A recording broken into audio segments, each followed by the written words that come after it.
आप देख रहे हैं शाह अलर्ट न्यूज। उत्तराखंड राज्य निर्माण की मांग को लेकर 2 अक्टूबर 1994 को रामपुर तिराहा कांड में शहीद हुए आंदोलनकारियों को उत्तराखंड के मुख्यमंत्री पुष्कर सिंह धामी रामपुर तिराहा स्थित शहीद स्मारक पर श्रद्धांजलि अर्पित करने पहुंचे, जिसके बाद कार्यक्रम में मौजूद लोगों को संबोधित किया। संबोधित करते हुए कहा कि उत्तराखंड के निर्माण में शहीद आंदोलनकारियों की महत्वपूर्ण भूमिका रही है। उन सभी आंदोलनकारियों के बलिदान की बदौलत ही आज उत्तराखंड राज्य का नवनिर्माण हुआ है। प्रदेश सरकार का हर संभव ये प्रयास है कि राज्य निर्माण के लिए क्रांतिकारियों ने जो सपने संजोए थे उन्हें साकार किया जाए। सरकार इस दिशा में कार्य कर रही है और प्रदेश के विकास के लिए नई कार्य योजनाएं बनाई जा रही हैं। मुख्यमंत्री पुष्कर सिंह धामी ने कहा कि रामपुर तिराहा कांड एक बहुत गहरा जख्म है जो कभी भर नहीं सकता। इस मौके पर केंद्रीय मंत्री डॉक्टर संजीव बालियान, मंत्री विधायक कपिल देव अग्रवाल, एसएसपी हरिद्वार सहित उत्तराखंड व यूपी के पुलिस व प्रशासनिक अधिकारी भी मौजूद रहे। मुजफ्फरनगर से अरशद राणा की खास रिपोर्ट। बड़ी संख्या में यहाँ पर आए हुए सभी गणमान्य, सभी उपस्थित भाइयों बहनों एवं संस्कृति विभाग के हमारे सचिव श्री हरीश चंद्र सेमवाल जी और बीना भट्ट जी, मैं उपस्थित पत्रकार मित्रों एवं छायाकार बंधुओं, मैं सबसे पहले तो हमारे आंदोलनकारियों द्वारा जो राज्य निर्माण के लिए सही गई कठोरतम पीड़ाओं में से एक इस धाम पर आयोजित, इसको हम कह सकते हैं कि एक ऐसा धाम जहाँ पर राज्य आंदोलन के लिए बहुत बड़ा आंदोलन हुआ, बहुत सारी यातनाएं, बहुत सारी पीड़ाएं, क्रूरतम तमाम प्रकार से यहाँ पर लोगों ने, हमारी माताओं बहनों ने जिसको सहन किया, उसकी बरसी के अवसर पर मैं एक एक आंदोलनकारी को, एक एक शहीद के परिजनों को, शहीदों को, सबको मैं आज इस अवसर पर मैं सादर नमन करता हूँ, प्रणाम करता हूँ कि निश्चित रूप से हम कह सकते हैं कि उत्तराखंड बनाने के लिए चलाए गए आंदोलन के दौरान जितने जख्म मिले उसमें से अगर कोई सबसे बड़ा जख्म था, सबसे गहरा जख्म था, जो आज भी इतने लंबे कालखंड के बाद भी 2 अक्टूबर 1994 से लेकर आज तक लगातार 30वां वर्ष होने को है। लगातार हम प्रत्येक वर्ष उनका स्मरण करते हैं, प्रत्येक वर्ष यहाँ पर बरसी का कार्यक्रम आयोजित करते हैं। तो मैं कह सकता हूँ कि ये सबसे गहरा जख्म था जो कभी भरा नहीं जा सकता है। इस अवसर पर आप सब जानते हैं, शांतिपूर्वक आंदोलन कर रहे उत्तराखंडियों को ये घाव ये आज तक नहीं भरा और प्रदेश का एक एक जन आज भी इसके दर्द को महसूस करता है। पिछले वर्ष हमारे महेंद्र भट्ट जी, इनकी पूज्य माता जी, इस पूरे आंदोलन में किस प्रकार से उन्होंने भाग लिया था, आप गत वर्ष बहुत भावुक हो गए थे। और इस राज्य आंदोलन में जो रामपुर तिराहा कांड में गोलीकांड हुआ था, उस गोलीकांड में रविंदर रावत जी, सत्येंद्र चौहान जी, गिरीश भद्री जी, राजेश लखेड़ा जी, सूर्य प्रकाश थपलियाल जी, अशोक कैसिव जी और राजेश नेगी जी, ये उनकी शहादत हुई। उनकी शहादत की बदौलत ही ये उत्तराखंड राज्य बनने का मार्ग प्रशस्त हुआ। मैं आज इस अवसर पर उनको भी नमन करता हूं। इसके साथ साथ जो 1 सितंबर 1994 को खटीमा का गोलीकांड हुआ, जहां मैं भी पला बड़ा, जहां से आया, मैंने स्वयं 1 सितंबर 1994 के उस गोलीकांड को, उस आंदोलन को देखा। कितनी बर्बरतापूर्वक पुलिस ने लाठियां चलाई, गोलियां चलाई, किस तरह से अपने पैरों के नीचे आंदोलन करने वालों को कुचल दिया गया। वो बहुत ही दर्दनाक दृश्य था और उसको हमने अपनी आंखों के सामने देखा। हजारों हजार आंदोलनकारियों पर जिस प्रकार से गोलियां और लाठियां चलाई गई, उसकी परिणति हुई कि अगले दिन 2 सितंबर 1994 को मसूरी में गोलीकांड हुआ और उसके ठीक 1 माह बाद दिल्ली जा रहे निहत्थे आंदोलनकारियों पर, हमारे भाइयों पर, बहनों पर, इसी जगह पर, ये मुजफ्फरनगर की धरती पर उस समय की तत्कालीन सरकार समाजवादी पार्टी की सरकार थी। समाजवादी पार्टी की सरकार और केंद्र में उस समय कांग्रेस की सरकार, जो मौन होकर ये सब देखती रही, उनके मुंह से एक शब्द भी उस समय नहीं निकला। भाइयों बहनों, मैं कह सकता हूं कि उत्तराखंड के अंदर तो हमने, जहां उत्तराखंड की जनता ने लगातार हमको सेवा करने का अवसर प्रदान किया, 23 साल उत्तराखंड राज्य स्थापना के हो गए और हर बार उत्तराखंड के अंदर एक परिपाटी चलती थी, एक मिथक चलता था कि चुनाव होता था, एक बार एक पार्टी की सरकार बन जाती थी और दूसरी बार दूसरी पार्टी की सरकार बन जाती थी। पहली बार उत्तराखंड की जनता ने इस मिथक को तोड़ने का काम किया और उत्तराखंड के अंदर लगातार हमको सेवा करने का अवसर दिया, क्योंकि हम शुरू से राज्य के आंदोलनकारियों के सपनों के अनुरूप उत्तराखंड राज्य को बनाना चाहते थे। हमारे शहीदों के अपेक्षाओं के अनुरूप उत्तराखंड राज्य को चलाना चाहते थे, उसको आगे बढ़ाना चाहते थे और उसी सोच का परिणाम था जिसके बारे में आदरणीय अजय भट्ट जी ने कहा कि हमारे उस समय के प्रधानमंत्री श्रद्धेय अटल बिहारी वाजपेयी जी ने हमको उत्तराखंड राज्य दिया। उत्तराखंड राज्य की मांग को अगर किसी ने पुरजोर समर्थन किया तो भारतीय जनता पार्टी ने किया और समाजवादी पार्टी को तो पूरी तरह से उत्तराखंड में कहीं खाता भी नहीं खुलने दिया। उत्तराखंड की जनता उसको हमेशा एक जख्म के रूप में मानती है। आज उत्तर प्रदेश की सरकार ने भी इस पूरे रामपुर तिराहा कांड की जो जांच के आदेश दिए हैं, मैं उत्तर प्रदेश की सरकार को भी मैं धन्यवाद करना चाहता हूं। उत्तर प्रदेश के मुख्यमंत्री आदरणीय योगी आदित्यनाथ जी का, उनकी सरकार का, हमारे कपिल देव अग्रवाल जी का, हमारे भाई संजीव बालियान जी का, और उन्होंने जिस प्रकार से, चूंकि ये भूमि मुजफ्फरनगर में है और यहाँ हमारा एक परिवार है, जैसा उत्तर प्रदेश और उत्तराखंड, ये सीमाएं इसकी तय हो गई हैं कि यहाँ से इस सीमा से इधर को उत्तर प्रदेश होगा, उधर को उत्तराखंड होगा। इस सीमाओं का सीमांकन हो गया है, सीमाएं तय हो गई हैं, लेकिन हमारे दिलों का रेखांकन नहीं हुआ है, हमारे दिल मिले हुए हैं। हम हमेशा एक परिवार की तरह हैं और ये जो अभी हमारी चर्चा हुई, तो राज्य की सरकार ने बहुत सारा जो ये स्थान है, इस स्थान को ठीक प्रकार से हम यहाँ पर उत्तराखंड के बहुत सारे हमारे जो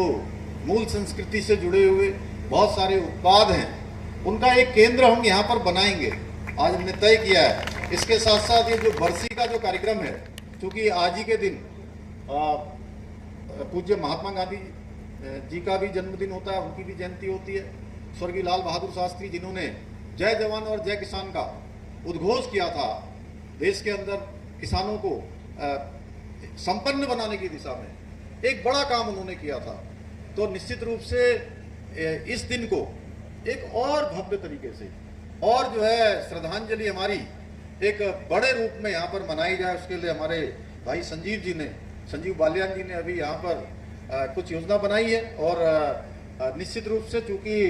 हम लोग वहाँ से आते हैं और सब लोग हमारे यहाँ के लोकल के स्थानीय लोग यहाँ पर रहते हैं, आप सब लोगों का भी एक कार्यक्रम है और मुझे बड़ा अच्छा लगता है कि संजीव भाई और पूरी टीम, हमारे कपिल देव जी पहले से भी आते होंगे, लेकिन संजीव जी लगातार आज मैं अपना सौभाग्य मानता हूं कि मुझे मुख्य सेवक के रूप में आज तीसरी बार इस श्रद्धांजलि समारोह में आने का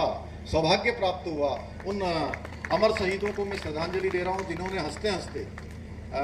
कहीं न कहीं अपने प्राणों का बलिदान दिया, अपनी माँ की ममता को छोड़ दिया, बहन की राखी को छोड़ दिया, अपने तमाम घर परिवार को छोड़कर वो आगे बढ़े। तो आप भी लगातार मेरे साथ आज तीसरे वर्ष यहाँ पर इस श्रद्धांजलि सभा में आए हुए, तो आने वाले समय में हम इसको और विस्तार पूर्वक इसको मनाएंगे। मैं ये कहना चाहता हूँ कि हमने आंदोलनकारियों को पूरा मान सम्मान और अधिकार देने का भी संकल्प लिया है। उनकी आशाओं आकांक्षाओं के अनुरूप उत्तराखंड के आंदोलनकारियों के जो स्वप्न थे, उसके अनुरूप जो उन्होंने स्वप्न देखे थे, उन सपनों को साकार करने के लिए हम लगातार काम कर रहे हैं। उनके सपनों का उत्तराखंड बनाने के लिए काम कर रहे हैं। अभी हाल ही में हमने 10% का जो क्षैतिज आरक्षण है वो सरकारी नौकरियों में देने का निर्णय लिया था। कुछ एक छोटी सी उसमें एक आध पेज कुछ ऐसा रह गया था। वो प्रवर समिति को, वो हमारा विधेयक गया हुआ है, जल्दी ही प्रवर समिति से वो पूरा हो जाएगा। विधानसभा में हम उसका विधेयक जल्दी ही बना देंगे। और साथ ही साथ हमारे ही कार्यकाल में जहां एक और आंदोलनकारियों की हमने पेंशन बढ़ाने का कार्य किया, वहीं दूसरी ओर राज्य आंदोलनकारियों की मृत्यु के पश्चात उनके आश्रितों को भी पेंशन देने का भी हमने निर्णय लिया है। इसके साथ ही हम राज्य आंदोलनकारियों को, चूंकि थोड़ा पेंशन में भी पहले हमने 3100 से 4500 और 6000 की पेंशन की थी, उसको भी एक समान पेंशन देने की कार्य योजना पर हम काम कर रहे हैं। उद्योगों में जितने भी उद्योग धंधे हमारे उत्तराखंड के अंदर स्थापित हैं, उनमें राज्य आंदोलनकारियों को प्राथमिकता देने के लिए भी हमने समुचित व्यवस्था की है, जिससे कि हमारे आंदोलनकारियों के और उनके परिवारों को उद्योग धंधों में भी कहीं न कहीं रोजगार से जुड़ने का अवसर मिले। भाइयों बहनों, हमारा एक एक पल और एक एक क्षण राज्य आंदोलनकारियों के सपनों का उत्तराखंड बनाने के लिए है। और हम देवभूमि के अंतिम छोर में खड़े हुए व्यक्ति तक विकास की धारा पहुंचाने के लिए प्रतिबद्ध हैं, संकल्पबद्ध हैं। मैं अपने उत्तराखंड राज्य के आंदोलनकारी भाई बहनों को कहना चाहता हूं कि हम आपके सपनों का उत्तराखंड बनाने के लिए निरंतरता से प्रयास कर रहे हैं। उत्तराखंड राज्य को श्रेष्ठ राज्य बनाने के लिए हम आगे बढ़ रहे हैं। हम अपने इस लक्ष्य को प्राप्त करने तक रुकने वाले नहीं हैं। और प्रदेश को जो हित है वो हमारे लिए सबसे ऊपर है। उसके लिए आपने देखा होगा पिछले 1.5 सालों में तमाम ऐसे मुद्दे जो कठिन भी थे, चुनौतीपूर्ण भी थे, बहुत सारी चुनौतियां भी हमारे सामने आई, लेकिन आप सबके आशीर्वाद से, आप सबके सहयोग से, समर्थन से हमने या तो उन पर पार पाया है या हमने उन पर निर्णय लिया है। ऐसे कठिन मुद्दे जिन पर निर्णय लेना कठिन था, वह भी उत्तराखंड राज्य के हित में हमने उस पर भी निर्णय लिया है। भाइयों बहनों, आज हमारे देश के यशस्वी प्रधानमंत्री मोदी जी के नेतृत्व में उत्तराखंड राज्य के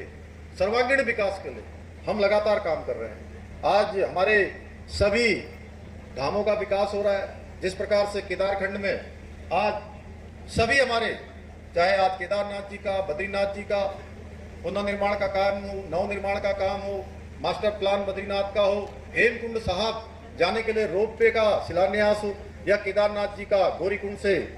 बनने वाला रोपवे हो, उन सभी पर तेजी से काम हो रहा है। ऋषिकेश कर्णप्रयाग रेल लाइन का काम बहुत तेजी से हो रहा है। इसी प्रकार से जिस प्रकार केदारखंड में आने वाले हमारे चारों धामों का विकास हो रहा है, उसी प्रकार से मानस खंड क्षेत्र में जो बाबा कैलाश की भूमि है, उस कैलाश की भूमि के भी हमारे जितने पौराणिक स्थल हैं, धार्मिक स्थल हैं, मंदिर हैं, उन सभी के नवनिर्माण, पुनर्निर्माण और एक पूरा एक सर्किट बनाने का